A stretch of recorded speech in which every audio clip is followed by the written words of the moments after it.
அஸ்ஸலாமு அலைக்கும். Hi friends, எல்லாம் எப்படி இருக்கீங்க? மதியம் ஒரு வீடியோ போட்டிருந்தேன். அதோட தொடர்ச்சி தான் இது. அதில் ஆனியாவை காட்ட முடியல. ஆனியா தூங்கிட்டு இருந்தான்னு சொன்னேன் இல்லையா? இப்பயுமே ஆனியா வந்து கிச்சனே கெதின்னு படுத்துருக்கிறா. ஏன்னா பொம்பளை பிள்ளை கிச்சனில் வேலை செய்யுது அந்த அர்த்தத்தில் கிடையாது. கரப்பாம்பூச்சி கொஞ்ச நாளாக சுற்றிட்டுருக்கு கிச்சன் சைடு. அதை வந்து இவ துரத்தி துரத்தி வேட்டையாடுறது தான் இப்போ ஆனியாவோட ஃபுல் டைம் ஜாபே அதான். ரூமுக்கு வர்றது கிடையாது, எங்ககிட்ட விளாட்றது கிடையாது, அயான் கூட சண்டை கூட போடுறது கிடையாது. இப்போ எப்போ பார்த்தாலும் இந்த கிச்சன்லேயே இருந்து கரப்பாம்பூச்சியை துரத்தி துரத்தி சாவடிக்கிறது. அதுதான் ஆனியாவோட வேலை. அப்புறம் வந்து மதியம் ஒரு 2000 சப்ஸ்கிரைபர் வந்திருக்காங்க. எல்லாருக்கும் நன்றி சொல்லி ஒரு வீடியோ போட்டிருந்தேன். நான் சேனல் ஆரம்பித்ததுலேருந்தே 500க்கு 1, 1000, 1500, இப்போ 2000. ஒரு 500 வளர வளர நம்மளை நம்பி ஒரு 4 பேர் வராங்கல்ல, அவங்களுக்கு நன்றி நன்றி சொல்லணும்ல. புதுசாக நிறைய பேர் வந்திருப்பீங்க.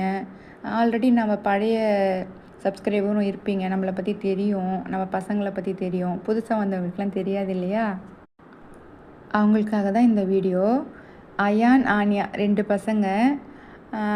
அவன் பையன், இவ பொண்ணு, அவ்வளோதான். இவங்கள சுற்றி தான் ஒரு சின்ன உலகம். இதை வச்சு தான் நான் வீடியோஸ் போட்டுட்ருக்கேன். எதுவுமே யோசித்து மண்டையை பிச்சுக்கிட்டு அப்படிலாம் நான் போகிறது கிடையாது. அது என்னுடைய வழக்கமும் கிடையாது.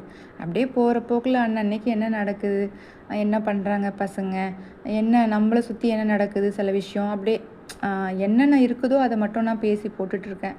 அதனாலேயே எனக்கு ஒரு 1500 பேர் கிடச்சிருக்காங்க. இப்போது ஒரு வாரமாக இந்த டப்பிங் வீடியோலாம் போட்டுட்ருக்கேன். அதில் ஒரு 500 பேர் கிடச்சிருக்கீங்க. ரொம்ப சந்தோஷம். எல்லாருக்குமே ரொம்ப ரொம்ப நன்றிப்பா. ஏன்னா நம்ம பசங்களை வச்சு இவ்வளோ பேர் வரீங்கன்றது எனக்கு ஒரு பெரிய விஷயமாகவே தெரியுது. மற்றவங்கன்னா என்ன இவ்வளோ இதுக்கெலாம் பேசுகிறாங்கன்னு நினப்பாங்க. பரவாயில்ல, 2000 பேர். என்னெல்லாம் ஒரு 10 பேர் கூட நம்பி சப்ஸ்கிரைப் பண்ணவே இல்லை. எங்கள் வீட்டில் இருக்கிறவங்க மட்டும் தான் பண்ணாங்க. இப்போ இந்த பசங்களை பார்க்குறதுக்காக நிறைய பேர் புதுசாக வந்திருக்கீங்க. என் பசங்களை பாருங்கள் எப்படி இருக்கிறாங்க. அவங்க நல்ல பசங்க, 2 பேருமே ரொம்ப நல்ல பசங்க. முடிஞ்ச அளவுக்கு டப்பிங் வீடியோவும் போடுறேன்.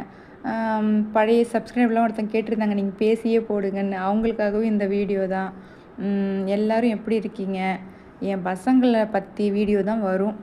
அதில் வந்து அயானு ரொம்ப ஸ்பெஷலு, ஆனியா அதை விட ரொம்ப ஸ்பெஷல். ஏன்னா பார்க்குற எல்லாருக்குமே தெரியும், ரொம்ப துருன்னு இருக்கிற பொண்ணு. இப்போ தான் என்னென்னு தெரில, கொஞ்சம் நாளாகவே அவளுக்கு கொஞ்சம் உடம்பு சரியில்லை. இந்த லூஸ் மோஷன் பிரச்சனைலாம் போயிட்டு இருந்துச்சு. இப்போ தான் ஹாஸ்பிட்டலில் காமிச்சு சரி பண்ணி வச்சுருக்கேன். இதுக்கப்புறம் அயான் ஆனியோ வீடியோலாம் தொடர்ந்து வரும். நான் ஆனியாவை கொஞ்சிட்டு இந்தான்னு சொல்லிட்டு ஏதோ சாப்பிட கொடுக்குறேன்னு சொல்லிட்டு தோட்டத்தில் இருந்த அயான் தலை தெறிக்கி ஓடி வரான் பாருங்களேன்.